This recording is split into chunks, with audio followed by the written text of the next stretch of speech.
I'm Kendall Trotter. And I'm Steve Hawks. Thanks for tuning in to this edition of the Las Vegas Real Estate Update.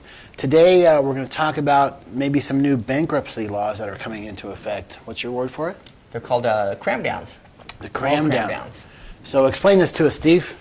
Well, basically what they're trying to put through Congress and the Senate right now is the new bankruptcy cramdown laws, which if someone owes $500,000 on their house and the house is worth $250,000, they're going to give the bankruptcy judge the ability to just knock it down to $250,000 at the bankruptcy. Where do we sign? We need some of that, right? It sounds real good, but the repercussions and the unintended consequences could be much worse. Right. But it's in on theory, the outside, it sounds like hey, that's beautiful. Yeah, in theory, it sounds a good idea. But the repercussions, first of all, Fitch came out today, who rates the mortgage-backed securities. They already said if this happens, they're going to have to downgrade the mortgage-backed securities, which is going to further deplete more capital because it's going to be less reserves for the bank, so it's going to deplete their capital, which means... Wait a minute, didn't we just bail those guys out? Last week, right? If they do this cram-down law, we haven't seen nothing yet, because they're going to downgrade the mortgage-backed securities by probably another 20%. So it means the government's going to have to bail them out. The second factor, the whole thing this is supposed to do is help keep people in the houses. Well, it's probably going to have the negative effect, because what it's going to do is it's going to keep new buyers out of the houses, because it's going to make loans. Do you think they're hard to get now? Right. If this law passes, who's going to lend money? You had a good analogy before we started shooting here that if you loan me $20 and I'm supposed to pay you $25 back a week from now, and I come up with $15 and say take it or leave it, and the collateral that I gave you isn't worth it anymore. Right.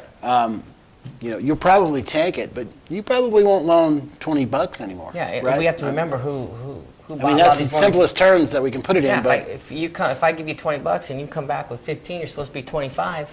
Yeah. Am I going to lend you money again? No. And a lot of countries, foreign countries, bought our mortgage-backed securities, bought these. I mean, that's why you're seeing all this unrest in all these countries. So if we tell them that, you know what, we're not going to even think about honoring these. You're not even going to think. We're not even going to be objective about this. We're just going to tell you straight by someone's opinion that's not even in the real estate field that this is what this house is worth. This is what this loan's worth. The new lenders, banks aren't going to lend money in the future, and the ones that do are going to want a premium for the risk that they might lose some of their principal. You know, Steve, though, I personally know people that have gone through a bankruptcy and have had their second mortgage wiped out by the bankruptcy judge. But this is not what we're talking about now. We're talking about the second mortgage being gone and maybe part of the first mortgage, correct? Correct. This is a whole new ball game, and it's going to be mandated across the country. They're trying to get this passed. The second mortgages were high-risk investments anyway. I mean, that's why they were. That's why they were calling 80-20. They were insuring the top 20% of the loan. That's why the interest rates were always higher. Right. So they were always a higher risk, usually paid better for an investor because of the higher risk, right? Yeah, they're usually 2 to 4 points above the right. first. But investors that invested in those knew they were higher risk too. But the investors in the first mortgages, they haven't been hit with this yet. Right. Most of them haven't. Right. Yeah. So, be interesting to see how this pans out. So, well, one thing it will cause too is it'll cause the interest rates to go higher. That's almost for sure, because there's going to be less people out there wanting to lend money for people to buy homes, and therefore to get more money back into the arena, you're going to have to offer higher rates. And here's a scary thing that I see in this is that a bank makes a loan to John Jones, and John Jones, for whatever reason, can't pay the loan, okay? Now, we are in unprecedented economic times right now. We all know this. But, 5 years from now, hopefully everything will be back to hunky-dory.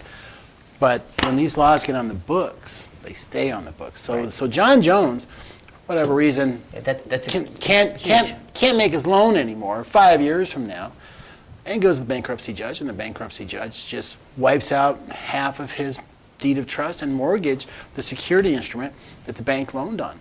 Now, if I'm an investor, am I going to want to put my money there? Right, knowing that Uncle Sam is just going to come take it just because John Jones decided, well, I don't think I can pay for it anymore. Not to say that there isn't honest John Joneses out there. Right. And all these programs are always well-intended at the time. They always are. But there's always an abuse. It seems like these The entitlements. unintended consequences that they don't look ahead are far worse than the problem that they're trying to alleviate. Yeah.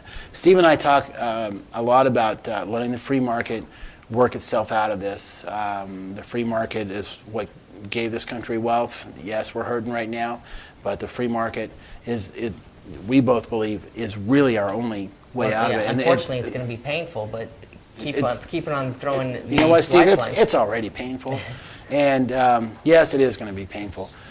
But hopefully, when we come out, we'll all be able to pick ourselves up, dust the dust off, and move on. So Well, the quicker it goes to the bottom, the quicker it comes it back. can start recovering. And everybody likes a good comeback. And Yeah. they keep on doing these programs. It's just delaying the comeback. We say all the time, and we could be just maybe prolonging the inevitable. So very unfortunate, but I think we're about out of time. If you're interested in this subject, we'd be happy to hear your emails or comment.